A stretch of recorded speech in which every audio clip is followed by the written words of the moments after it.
keeping really well. Now this video is just a quick video just to show you how easy it is to clean mould off cacti plants. Now it might sound a bit daunting because of all the spines, but obviously there's many moulds that are perfectly harmless, and this is one of them.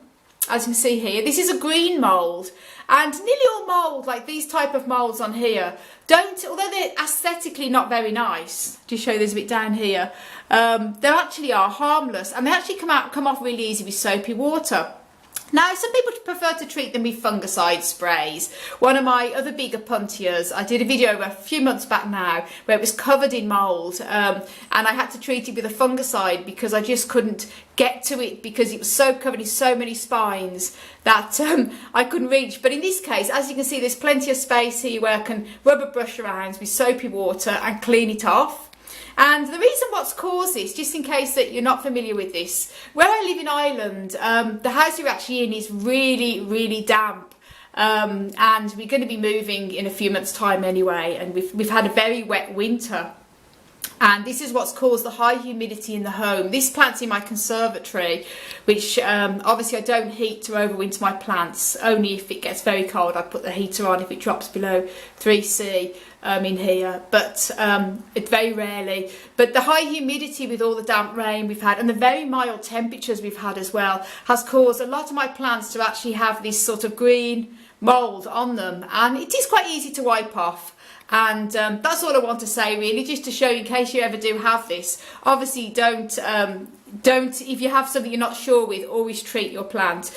But although I have fungicidal sprays, I don't like to use chemicals unless it's absolutely really no other option. So I always think natural's best, and in this case I'm just going to do something really simple, and that is just to wipe it off with a brush. Now what I'm doing here is I've got a little bowl, a clean bowl of soapy water. Use a bit of natural soap. I've used a bit of Ecova in there, a bit of warm water in there, a little brush, clean brush, simple as that. Mix it in warm water like so, and then it's so easy, just wipe it off there. Comes off.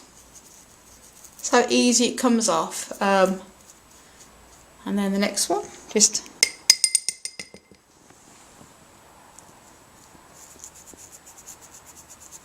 like so. So this type of mould doesn't have to be treated, it's perfectly harmless, it's just aesthetically not pretty. But if you notice you have black sooty mould or anything like, again, black sooty mould is common on a lot of plants, not just cacti suckers. Again, it's harmless, but what you do need to be careful if you do find you have the black sooty mould is to check that there's no bugs, because aphids and also a lot of mealybugs often leave a residue of black sooty mould behind, so that's something that you need to watch out for. But in this case, this is just down to high humidity levels, which aren't good for cacti and succulents, but they seem to have got through the winter pretty much okay. And anyway, I won't bore you by doing the whole of this plant. I'll show you the finished result in a minute. Now that's it all nicely cleaned up now, and it's just as simple as getting a bit of soapy water and a brush and clean it all off. And I want to send you loads of love and tons of happiness as always, and tons of happy growing as always from Ireland. Until the next video, guys. Bye.